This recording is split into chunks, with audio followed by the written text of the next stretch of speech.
51장 9절에 23절 이사야 51장 17절 말씀입니다. 깰지어다 깰지어다. 이사야 51장 17절 같이 읽습니다.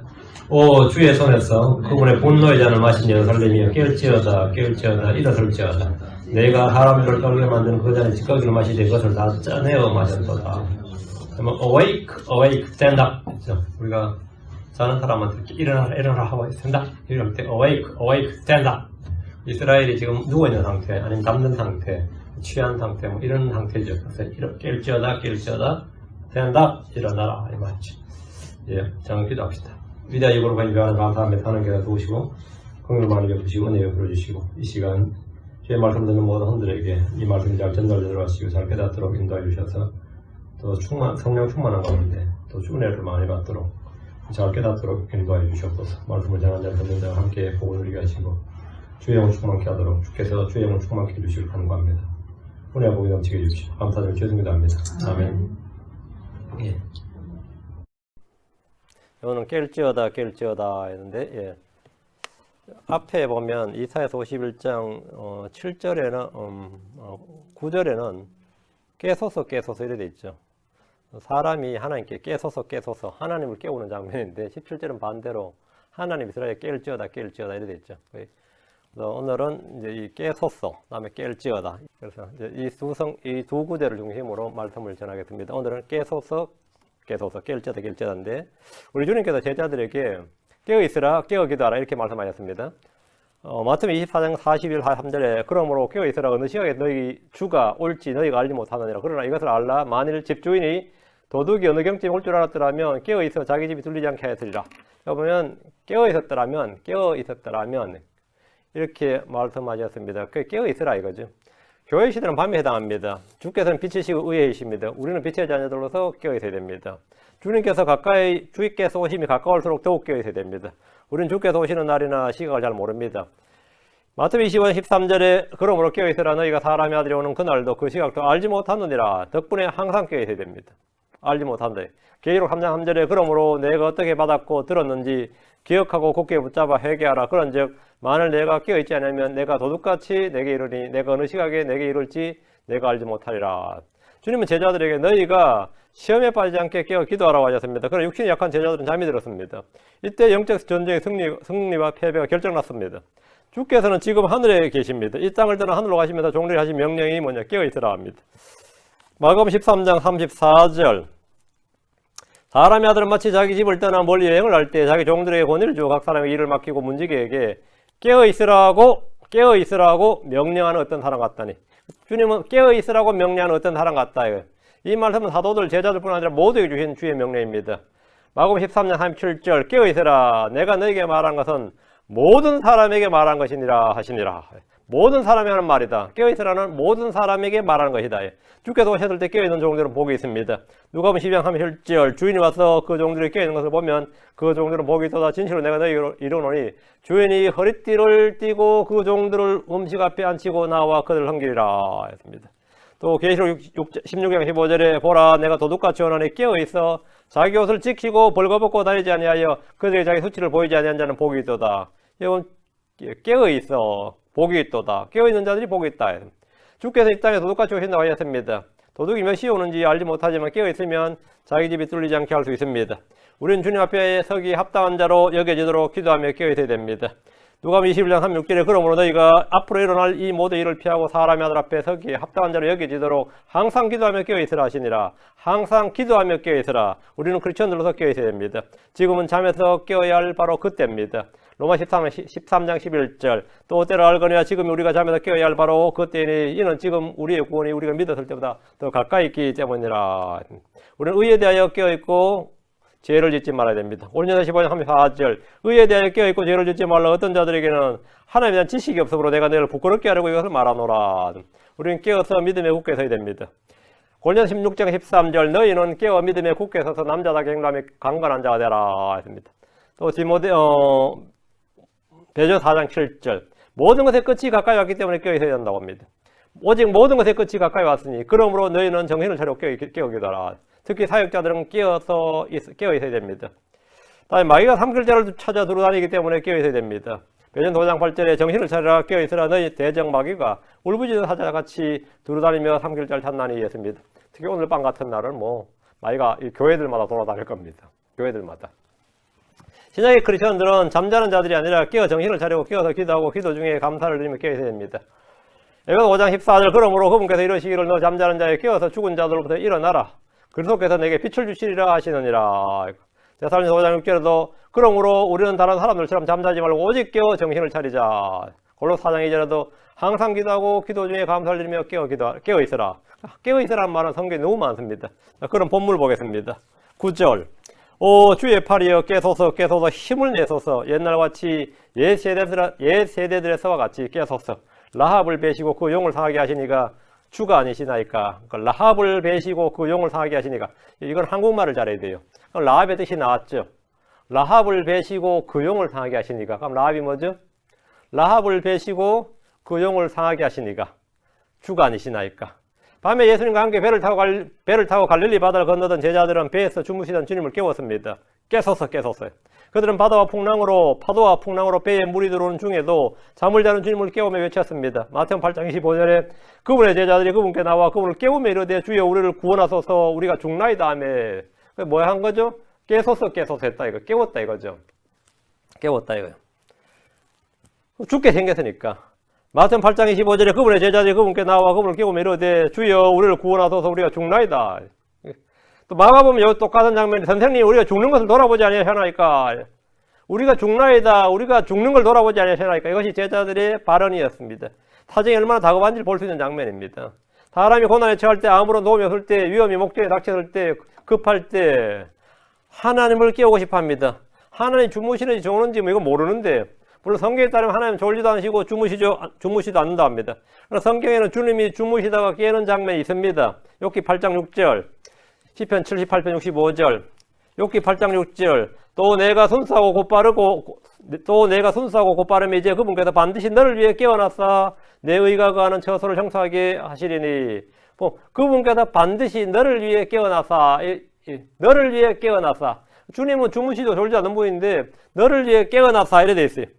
그분께서 반드시 너를 위해 깨어났사 이렇게 이 말씀이 있습니다. 주님께서 졸거나 주무신 것이 아님에도 이런 말을 합니다. 시편 78편 65절 그때 주께서 잠에서 깬 사람같이 깨어나시고 포도주로 인하여 외치는 용사같이 깨어나사. 여기 보면 주께서 잠에서 깬 사람같이 깨어나시고 포도주로 인하여 외치는 용사같이 깨어나사. 주께서 잠에서 깬 사람같이 용사같이 깨어난다고 합니다. 지금까지 주님은 사람들의 눈에 보이지 않았습니다. 하늘에 계신 주님은 사람들의 속에 가시적으로 현시적으로 나타나 보이지 않습니다. 주의 재림 때 주님 우리 눈에 보이게 이 땅에 직접 자신을 드러내십니다. 이 시대를 밤으로 본다면 그때는 낮이 됩니다. 주의 재림은 해가 떠오른 것 같습니다. 대환란은 가장 깊은 어둠의 밤입니다. 그때 이스라엘은 주를 부르며 그분을 찾습니다. 주님께서 너무나 가시적으로 현실로 안 나타난단 말이죠. 시편 44편 23절에 오 주여 깨소서 어찌하여 주무시나이까 일어나시고 우리를 영원히 버리지 마소서. 오 주여 깨소서 어찌하여 주무시나이까 일어나시고. 고난 중에 환난 중에 있을 때 대환란 중에 있을 때 이들은 자기들이 다 완전 전멸할 상태에 있는데 주님이 아무런 일을 안 하시는 것 같단 말이에요. 깨어나서 자신들을 구원해 주시고 이교도들을 벌해 주시고 원소들을 갚아달라는 거예요. 근데 성도들이 간절히 기도할 때 주님이 아무 응답이 없으면 이런 향이 저절로 드는 거죠. 시편 59편 5절 오 주 만군의 하나님 곧 이스라엘 하나님이여 그런즉 주께서는 모든 이교도들을 징벌하시기 위하여 깨소서. 어떤 사악한 범법자들에도 긍휼을 베풀지 마옵소서. 셀라. 주께 깨소서. 주님에게 깨소서란 말은 주의 오심을 구하는 기도입니다. 주의 오심을 구하는 기도예요. 사람이 주께 깨소서 깨어나소서 이렇게 하는 것은 그분이 없는 듯이 보이고 아무 일도 하지 않는 것처럼 보이고 잠을 자는 것처럼 보이기 때문입니다. 사람들은 감당하기 어려운 일이나 이해하기 힘든 일을 겪을 때 도대체 하나님께서는 어디에서 뭘 하시고 계시는가? 주께는 살아계시는가? 하나님이 살아계시면 어떻게 이런 일이 있을 수 있도록 허락하시는가? 과연 주님이 우리가 생각하는 대로 주님이 존재하긴 하는가? 이런 별별 의심과 불신에 가득 찬 질문과 불평을 쏟아냅니다. 옛날같이 옛 세대들에서 같이 깨서서 이 말은 출애굽 때처럼 말이죠. 주께서 이집트와 홍해와 광야와 가나안 땅에서 직접 행하신 것처럼 그렇게 강력한 손길로 지금 현 세대, 지금 우리 가운데서 그렇게 좀 해달라는 거예요.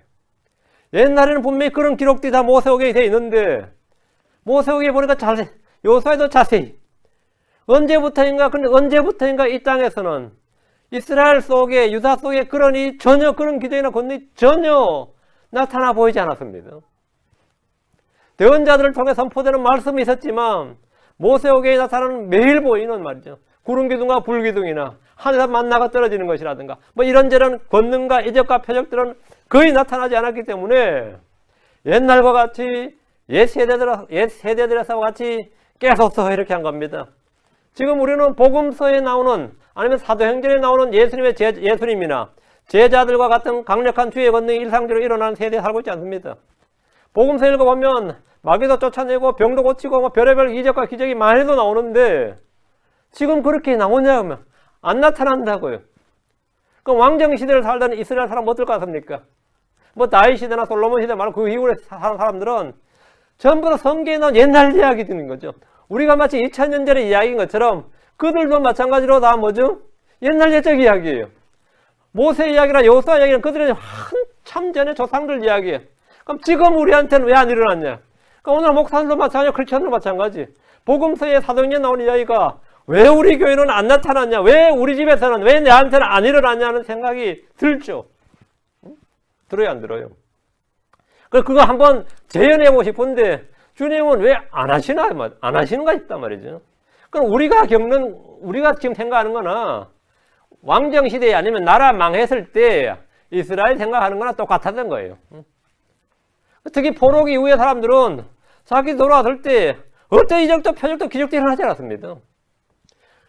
자기는 매주 모세오경 읽으면서 토라 읽는다 그랬죠. 하다해서 모세오경 줄줄 외우면서 읽는데 그런 일이 자기들 가운데 지금 일어나고 있냐면 전혀 안 일어났습니다.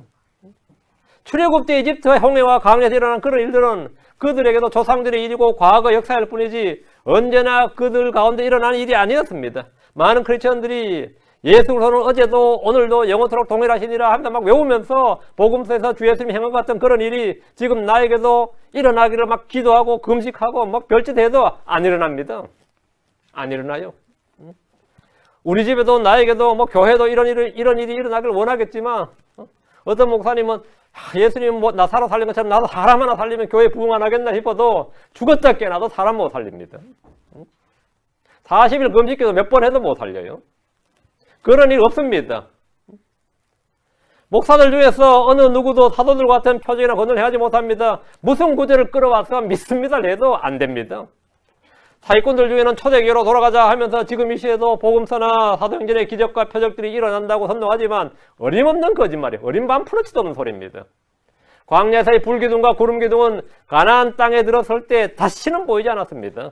광야에서 내리다 만나는 그들이 그 땅에서 나는 곡식을 먹던 그날부터 다시는 내리지 않았습니다. 아무리 반복하려도 그건 반복되지 않습니다. 자기 자식 살을 삶아 먹더라도 광야에서 내려다 만난 다시 안 내립니다.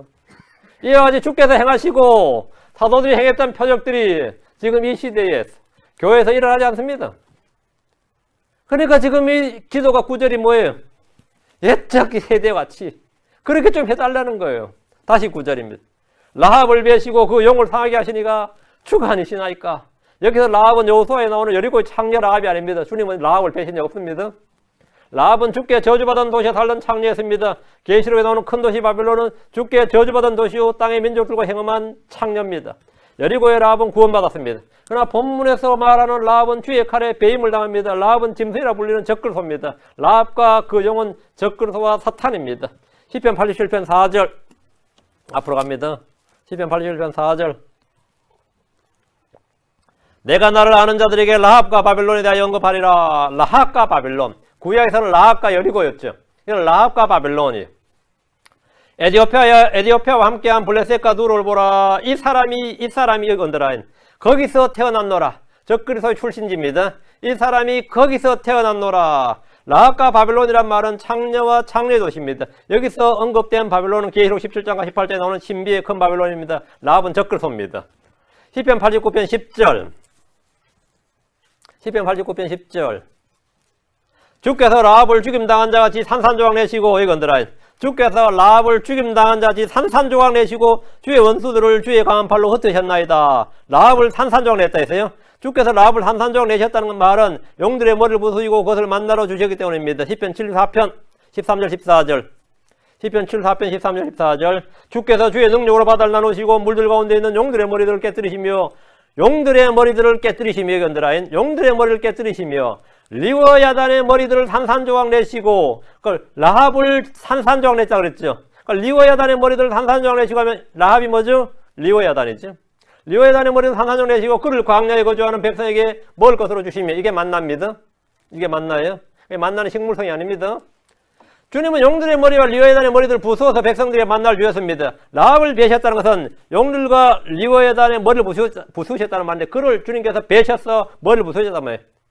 그럼 이들을 상기한 하나님물이 누굽니까? 적그리스도입니다. 라합을 베시고 그 용을 상하게 하신 주란 말은 역사적으로 사실이고 앞으로 있을 예언의 말씀입니다. 스가랴 11장 17절. 스가랴 11장 17절. 그 양떼를 버리는 우상 목자에게 화가 있을지어다. 칼이 그의 팔과 오른쪽 눈에 임하리니 그의 팔이 깨끗이 마르고 그의 오른쪽 눈이 완전히 어둡게 되리라 하시니라. 여러분, 우상 목자 나오죠. 우상 목자. 적그리스도입니다. 칼이 그의 팔과 오른쪽 눈에 임하리니, 칼이 암살 시도가 있었던 거예요. 그의 팔과 그의 오른쪽 눈에 임하리니까 눈은 벌어버리고 팔은 말라버렸어요. 그의 오른쪽 완전히 애꼬가 된 거죠. 눈이 어둡게 되려야 돼. 대환란 때 짐승이라고 불리는 적그리스도는 팔과 오른쪽 눈에 칼을 맞아서 한 손이 불과되고 오른쪽 눈이 멀어버립니다. 근데 이것이 그냥 단순한 부상이나 중상이 아니라 거의 죽게 된 거예요. 계시록 13장 14절. 스가랴서는 이 정도로 부상당한 것처럼 나오는데 계시록 13장 14절. 또 그 짐승의 눈앞에서 기적들 행할 권능을 소유하여 그 기적들로 땅에 가는 자를 속이며 또 땅에 가는 자들에게 말하여 그들이 칼로 상처를 입었다가 살아난 그 짐승을 위해요. 칼로 상처를 입었다가 살아난 그 짐승. 상처를 입었다가 살았다. 상처를 입었다가 죽게 되었는데 살아났다 이 말이에요. 그죠? 상처를 입었다가 암살 시도에서 거의 암살에 성공했던 것 같아요. 상처를 입었다가 살아났다. 예수 그리스도가 부활한 것처럼 이놈도 죽었다가 부활했다고 지금 소식이 알려지는 거죠. 그래서 살아난 그 짐승을 위해 형상을 만들게 하더라. 거짓 대언자가 사람들에게 적그리스도가 살아났다 해요. 상처를 입었다가. 그러니까 이제 짐승 형상을 만들게 하라. 상처를 입었다가 살아난 그 짐승이 본문에서 말하는 라합입니다. 라합은 용과 리비아단을 말한 것으로 적그리스도라고 정의할 수 있습니다. 자, 10절입니다. 다시 이사야로 가서 50장 10절. 그러니까 주님께서 바로 용과 짐승을 머리를 부수시는 분이다 말이에요. 왜? 주님께서 머리를 부수신다. 창세기 3장 15절부터 예언하셨어요. 말씀하셨어요. 10절. 바다 곧 큰 기품의 물들을 마르게 하시고 바다의 깊은 곳들을 길로 만드사 속량받은 자들이 건너게 하시니까 주가 아니시나이까. 주님께서 출애굽의 이야기를 하고 계신 거죠. 근데 큰 기품의 물들 이랬죠. 출애굽 때 이스라엘은 홍해를 건넜습니다. 바다 곧 큰 기품의 물들을 마르게 하시고, 이 말씀 역사적으로 홍해 바다가 갈라진 것이고 그 속을 마른 땅처럼 걷는 일입니다. 예언적으로 이 땅에 있는 성도들이 하늘들 위에 있는 물들, 기품의 바다를 통과해서 셋째 하늘을 올라가 건너는 장면입니다. 셋째 하늘로 올라가는 장면이, 그때 기품의 바다가 쫙 갈라지고 출애굽 때 홍해가 갈라지면서 광야로 왔듯이, 시내사로 왔듯이 우리는 기품 하늘들 위에 있는 물들이 갈라지면서 성도들은 셋째 하늘 올라가서 시온산에 서는 거예요. 시온산에 서는 거예요.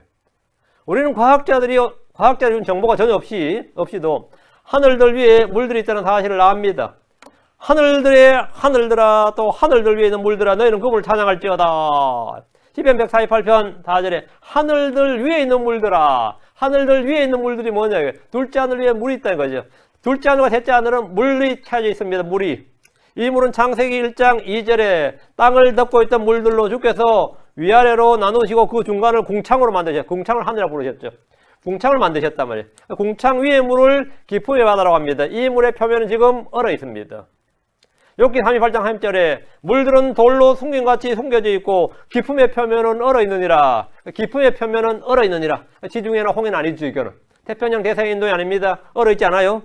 기품의 표면은 얼어 있느니라. 하늘들 위에 있는 물들이 그걸 기품의 표면은 얼어 있느니라 그랬습니다. 그래서 이 바다를 계시록에서는 수정 같은 유리바다. 수정 같은, 얼어 있으니까 수정 같은 유리바다죠. 욥기에는 거울과 같은 하늘. 당연히 거울과 같은 하늘이죠.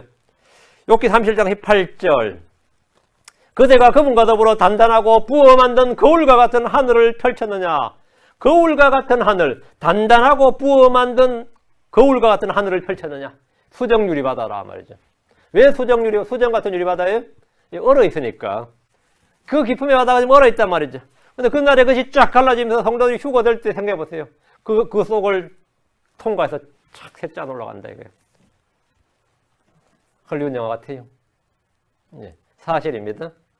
주께서 출애굽한 이스라엘이 홍해를 건너게 하신 것처럼 우리는 이 기쁨의 바다를 통과해서 저 하늘로 올라갈 겁니다. 11절. 그러므로 주께 구속받은 자들이 돌아와 노래하며 시온으로 오리니 영존하는 기쁨이 그들의 머리 위에 있을 것이요 그들의 즐거움과 기쁨을 얻을 터인즉 슬픔과 애곡이 달아나리이다. 대부분의 주석서에는 이 구절을 바빌론에서 유대로 돌아온 사람들에 대한 것으로 해석합니다. 복음주의자들은 복음주의라고 말한 사람들 주석에 보면 예수님께로 돌아온 죄인들 이렇게 영적으로 해석합니다. 바빌론에 돌아온 유대인들이 성전을 짓고 성벽을 건축하면서 노래하고 기뻐했습니다.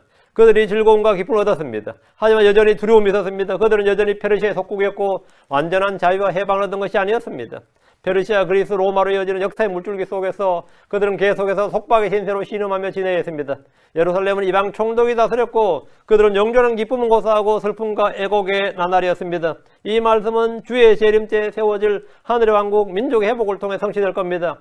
민족들 가운데 흩어진 유대인들이 돌아와 노래하며 시온으로 오고 영존한 기쁨이 그들의 머리에 있고 즐거움과 기쁨을 얻으며 슬픔과 애곡이 달아나는 일은 주께서 재림하시었어. 이 땅에 자신의 왕국을 세우는 그날이 있을 일입니다. 12절 나 곧 내가 너희를 위로한 자이거늘 너는 누구이기에 죽을 사람을 무서워하며 풀같이 될 사람의 아들을 무서워하느냐. 어려움에 처한 사람들은 모든 사람이 다 무섭습니다. 법을 어기면 공무원이 무섭죠. 경찰이 무섭고 세금 문제가 있으면 국세청 직원이 무섭고 병이 들면 자기를 고쳐줄 의사조차 무섭게 느껴집니다. 빚을 지면 빚쟁이가 무섭습니다. 전쟁이 나면 적들이 무섭고 다 무섭습니다. 고난중에 있던 이스라엘은 사람들이 무서웠습니다. 이집트에 종살이 할 때는 이집트 사람이 무서웠고 바빌론에서는 바빌론 사람이 무서웠습니다. 주께서는 나 곧 내가 너희를 위로한 자라고 하셨습니다. 주는 위로 없이 우리를 버려두지 않습니다. 요한복음 14장 16절 요한복음 14장 16절, 14장 18절, 14장 26절, 15장 26절, 14, 15장 보면 되겠네요. 여기 아주 중요한 구절이 나옵니다. 개혁성경에 안 나오는 구절이고요. 킹잼성경에만 나오는 구절입니다. 요한복음 14장 16절 내가 아버지께 구할 텐지 그분께서 다른 위로자를 너에게 another comforter 다른 위로자를 너에게 주사 그분께서 영원토록 너희와 함께 거하게 하시리니 성령은 우리한테 위로자 보내주시죠. 그분께서 영원토록 너희와 함께 거하신다. 성령은 떠나지 않습니다. 크리스천에게만 성령은 떠나지 않는데 그 성령을 이름이 뭐냐면 다른 위로자, comfort 이런 거죠. 현대권들에는 위로자란 말 대신에 보혜사 이 말 쓰므로 보혜사란 말을 쓰므로 하나는 위로를 아예 없애버렸습니다. 위로자가 없는 겁니다. 14, 18절 내가 너희를 위로 없이 버려두지 아니하고 너희에게로 오리라. 위로 없이 언더라인. 여러분 개혁성이 뭐라고 하죠? 고아처럼 이래 있죠. 위로 없이 버려두지 아니하고 예.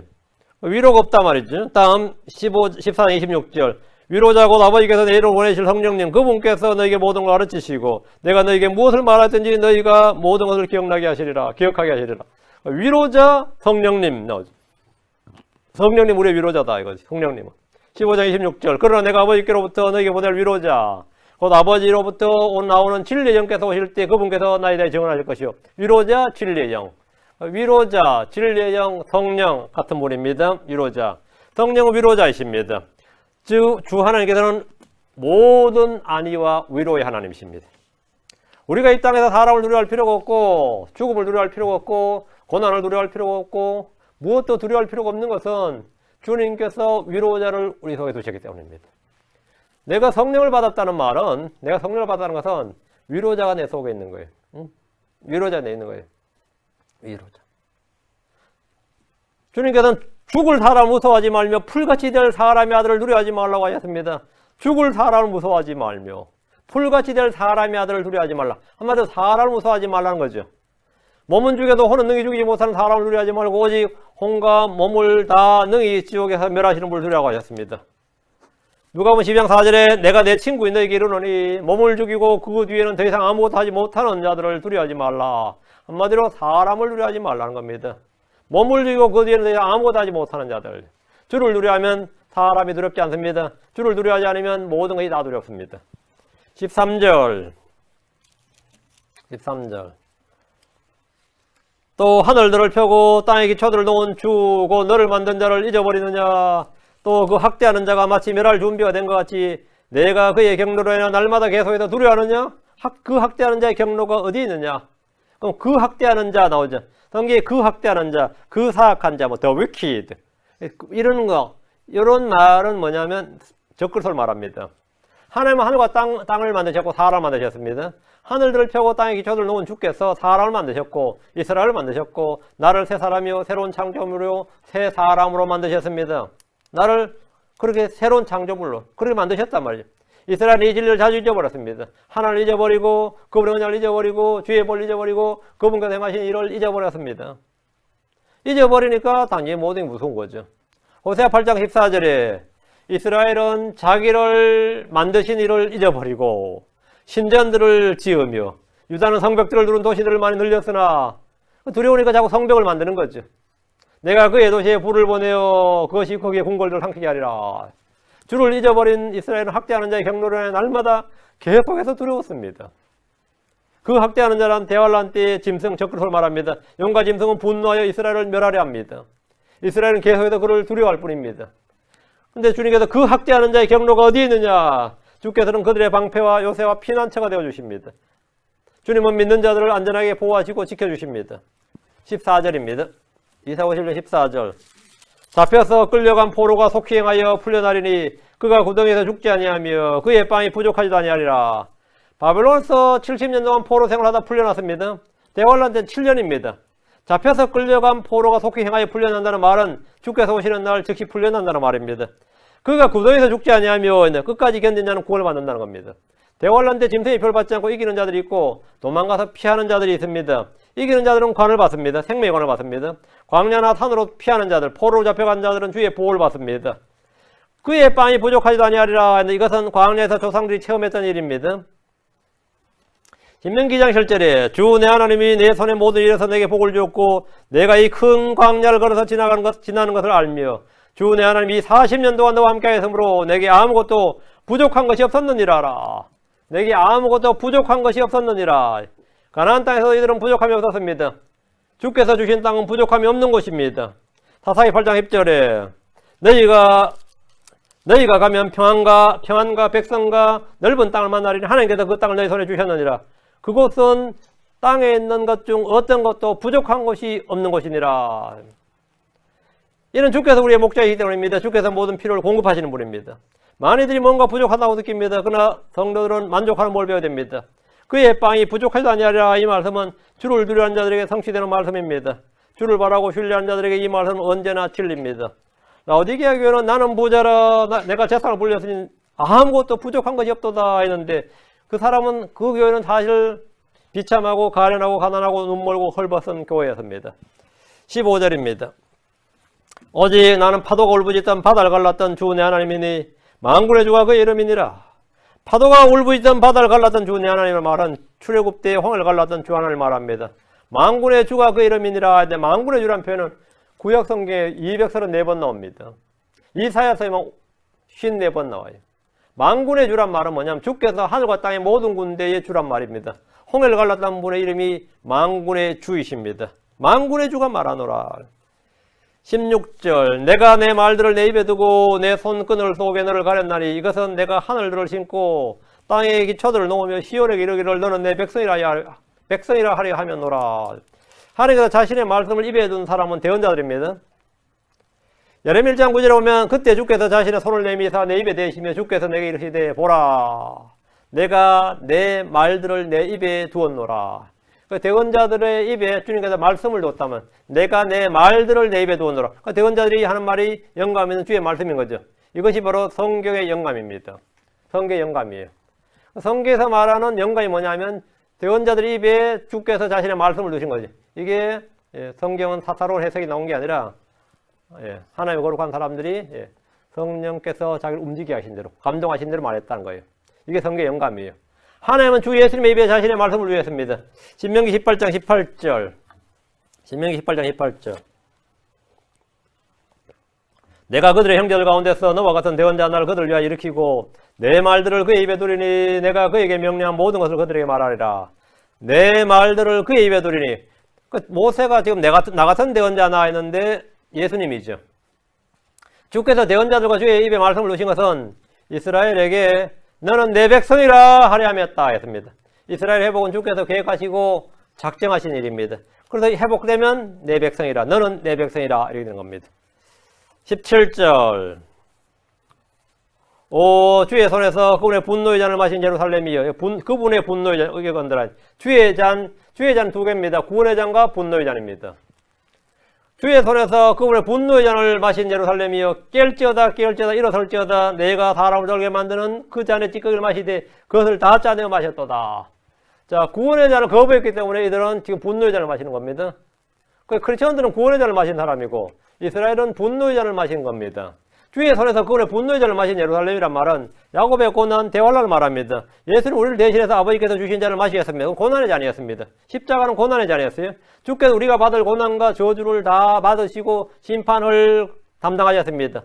주 예수를 거부한 이스라엘은 주의 경로와 분노의 잔을 마셔야 합니다. 예루살렘은 그분의 분노의 잔을 마셨습니다. 이방 민족들도 주의 손에서 경로와 경로의 포도주 잔을 마십니다. 예레미야 25장 15절 뒤로 와서 예레미야 25장 15절 예레미야 25장 15절 주 이스라엘의 하나님께서 내게 이같이 이르시되 내 손에서 이 경로의 포도즙 잔을 가져다가 내가 너를 보내어 경고하게 한 모든 민족들로 하여금 마시게 하라. 여기 보면 내 손에서 경로의 포도즙 잔을 가져다가 누구에게? 내가 너를 보내어 경고하게 한 모든 민족들로 하여금 마시게 하라. 모든 민족들 하니까 이방인들이죠. 주께서 보낸 잔을 마신 민족들은 미치게 됩니다. 16절에 보면 미치게 됐다 했죠. 주의 분노의 잔을 마신 예루살렘에게 주님은 깰지어다 일어설지어다. 이건 왜 그러죠? 시간이 다 된 거예요. 1260이라 시간이 다 끝난 거예요. 그러니까 이제 깰지어다 일어설지어다 이렇게 하신 겁니다. 이스라엘은 경로의 잔을 찌꺼기까지 다 짜내 마셨습니다. 주의 잔은 사람을 떨게 만드는 잔입니다. 계시록 14장 10절에 보면 바로 그 사람은 하나님의 진노의 포도즙 곧 그분의 경노의 잔에 섞인 것이 없이 부은 포도주를 마시리라. 그가 거룩한 천사들 앞과 어린 양 앞에다 불과 유황으로 고통을 받으리니. 여기서 보면 하나님의 진노의 포도즙 그분의 경노의 잔, 진노의 포도즙 경노의 잔, 이게 바로 지금 여기서만 분노의 잔이에요. 유대인들 이 잔을 다 마셨다 이거예요. 대환란의 고통 고난이 가장 극심한 민족이 유대민족이고 그걸 다 감당했습니다. 그들은 어느 나라 어떤 민족보다 더 극심한 고난을 받았습니다. 그러나 이후로 다시는 이 잔을 마시지 않습니다. 이사야 51장 22절 뒷부분입니다. 내 주 곧 자신의 백성의 사정을 변호한 주 내 하나님 하지 말아노라. 보라 내가 사람을 떨게 만드는 잔 곧 내 경노의 잔의 찌꺼기를 내 손에서 거두어 이제 잔을 거둔단 말이죠. 다시는 내가 그것을 마시지 아니하게 하고 이제 끝났다 이거예요. 주께서 이 잔을 거두시면 그들에게 복이 주어집니다. 이것은 대환란을 지난 후에 받게 될 하늘의 왕국입니다. 18절입니다. 이사야 51장 18절 그녀가 낳은 모든 아들들 가운데서 그녀를 인도할 자가 없고 그녀가 기른 모든 아들들 중에서 그녀의 손을 잡아줄 자가 없도다. 이건 무슨 말 같아요? 그녀가 낳은 모든 아들들 가운데서 그녀를 인도할 자가 없고 그러니까 이스라엘 유대인들 가운데 태어난 어떤 위대한 사람도 이스라엘 인도자 못되고 그들의 손을 잡아주지 못한다. 그러니까 이스라엘 가운데서는 자신들을 구원할 인도자나 구원자 없다는 말입니다. 모세나 다윗 같은 영웅이 나타나서 그들을 인도하거나 그들 민족을 구원하거나 그들의 손을 잡아줄 수가 없다 이거예요. 꼭 난세 영웅이 난다고 말이지. 근데 이럴 때 영웅이 하나 나타나면 좋은데 그런 건 없다 이거예요. 설령 그런 전쟁 영웅이 나타난다 해도 그 사람이 적을 이길 수는 없습니다. 하나님께서 이스라엘 자손들 중에서 이스라엘 인도하거나 손을 잡아줄 자가 없다 이거예요. 그럼 어떻게 해야 되죠? 주께서 친히 보내신 예수 그리스도가 유일한 구원자시고 구출자입니다. 하늘에서 예수님이 이 땅에 재림하셔야 되는 거예요. 이스라엘 가운데는 없다 이거예요. 예수 그리스도가 그들을 인도할 인도자이시고 그들의 손을 잡아서 구출하시는 겁니다. 19절입니다. 이 두 가지 일이 내게 임하였으니 대환란 때 두 가지 일이 임했다. 누가 너를 위해 슬퍼하랴 곧 황폐함과 파멸과 기근과 칼이니 내가 누구를 통해 너를 위로하랴. 대환란 때 이스라엘에게만 재앙이 겁니다. 두 가지 일이 내게 임하였다는 말은 황폐함과 파멸, 황폐함이나 파멸은 같은 말이고 기근과 칼, 이건 굶어 죽는 거죠. 칼로는 전쟁이고 기근과 칼은 전쟁이고요. 황폐함과 파멸, 기근과 칼, 이것이 너에게 임했다 이거예요. 임했어요. 예레미야 11장 22절에 그러므로 만군의 주가 이같이 말하노라. 보라 내가 그들을 벌하리니 젊은이들은 칼에 죽고 그들의 아들 딸들은 기근에 죽으며 젊은이들은 칼에 죽고 아들 딸들은 기근에 죽는다. 이래 죽나 저래 죽나예요. 그러나 아무도 이들을 위해 슬퍼하지 않습니다. 유대인들이 겪는 고난과 재앙은 많이들이 원하는 것이기 때문입니다. 20절입니다. 자, 이사야 51장 20절. 내 아들들이 힘을 잃고 그물에 걸린 들소처럼 모든 거리에 머리에 누웠으니 그들에게 주의 경로와 내 하나님의 책망이 가득하도다. 이때 도시에 있으면 어떨 것 같아요? 길모퉁이마다 사람 들어 누워 있는 거예요. 죽은 시체가 널브러져 있다 이 말이에요. 죽은 시체가 널브러져 있다 이거예요. 이것은 하나님의 심판의 결과입니다. 야곱의 고난과 전무후무한 큰 환란 때 사람들이 힘을 잃고 그물에 걸린 들소처럼 모든 거리에 머리에 누웠습니다. 죽은 시체가 거리마다 널려 있다, 널브러져 있다 이 말입니다. 21절. 그러므로 고난받는 자여 포도주가 아닌 다른 것으로 취한 자여 이제 너는 이 말을 들으라. 고난받는 자는 유대인들입니다. 포도주가 아닌 다른 것으로 취했다는 말은 자기들의 피로 취했다는 말입니다. 내가 너를 이사야 49장 26절 앞으로 가서 내가 너를 학대한 자들로 하여금 자기 살을 먹게 하며 달콤한 포도주에 취하는 것 같이 자기 피에 취하게 하여 여기 자기 피에 취하게 하여 포도주가 아닌 다른 것을 취한 자여 이 말은 피에 취한 자여 모든 육체가 나와주는 내 구원자여 내 구속자여 야곱이 능하신 이인 줄 알리라. 수많은 사람이 죽임을 당하는 중에 산 자들은 주의 말씀을 들어야 됩니다. 이제 너는 이 말을 들으라. 주님은 그들에게 무언가를 말씀하십니다. 대환란 때 선포되는 복음은 왕국복음과 영존하는 복음입니다. 왕국복음이라는 것은 하늘의 왕국이 가까이 왔다는 겁니다. 아주 은혜로운 거죠. 영존한 복음은 창조주를 경배하라는 겁니다. 주께서 시온에서 오시고 구출한다는 소식이 전해집니다. 하늘의 왕국이 가까이 왔다는 것과 용과 짐승과 거짓된 자가 잡힌다는 복된 소식이 그들에게 전해집니다. 주께서 원수 갚아주신다는 사실도 선포됩니다. 이스라엘이 더 이상 경로의 잔을 마시지 않아도 된다는 것과 다니엘이 예언한 대로 1260일 만에 42개월 만에 이 고난이 완전히 끝난다는 사실도 전해집니다. 고난이 끝이 없을 것처럼 보이지만 정해진 시각이 있었던 겁니다. 성경에 기록되는 정해진 시각이 있었어요.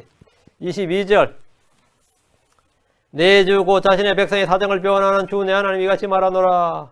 보라 내가 사람을 떨게 만드는 잔 곧 내 경로의 잔의 찌꺼기를 내 손에서 거두어 다시는 내가 그것을 마시지 아니하게 하고 이 말의 문자적 의미는 주의 진노를 집행하던 자 파멸케 하는 자인 적그리스도를 제거하신다는 말씀입니다. 주님께서 사람을 떨게 만드는 잔 곧 내 경로의 잔 찌꺼기를 내 손에 거두었죠. 다시는 그것을 내가 그것을 마시지 아니하게 하리라. 주님 이 대환란 때 적그리스도를 주님께서 제거해 주시겠다 이거예요.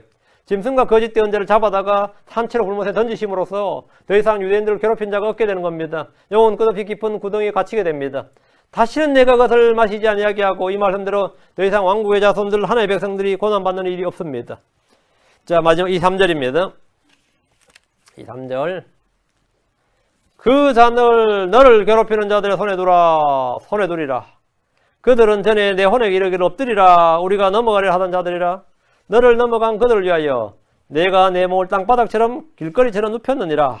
하나님 유대인들에게 쏟아 부어진 그 고난들이 이제는 유대인들을 괴롭히던 자들 위에 두겠다는 거예요.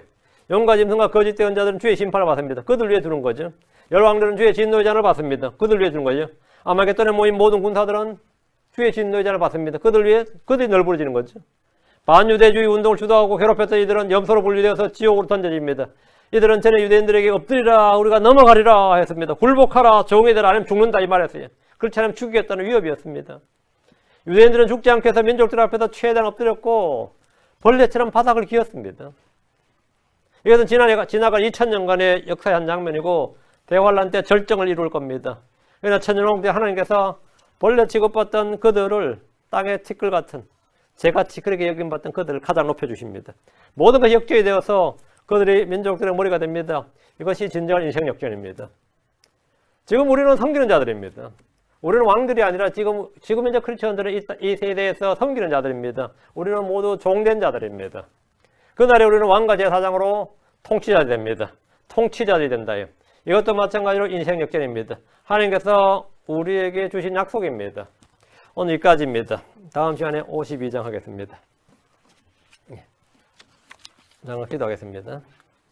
위대하시고 거룩하신 주 하나님 감사합니다. 하나님께서 긍휼과 은혜를 많이 주셔서 아버지 하나님 저희에게 주신 약속의 말씀들, 이 예언의 말씀들 참 저희 가운데 주님께서 밝혀주셔서 저희가 어두운 가운데 빛을 대하되 이 말씀들의 주의를 기울이고 또 주님께서 미리 기록한 역사를 통해서 저희가 일어날 일들과 이 세상에서 일어날 일들에도 밝히 알게 하시고 저희가 어두운 가운데 걷지 않게 하시기를 원합니다. 전능하신 주 하나님, 우리는 어디서 와서 어디로 가는지 알고 또 우리가 앞으로 누구와 함께 거하는지 또 어떻게 될지를 다 알고 있습니다. 주님께서 진리의 말씀으로 계시해 주셨고 또 진리의 영으로 저에게 조명해 주시기 때문입니다. 전능하신 주 하나님, 제가 이 세대에서 제가 졸거나 잠드는 자들처럼 되지 않고 아버지 늘 깨어 기도하고 또 항상 주님 오시는 그날까지 깨어서 일하는 종들이 되도록 인도해 주시옵소서.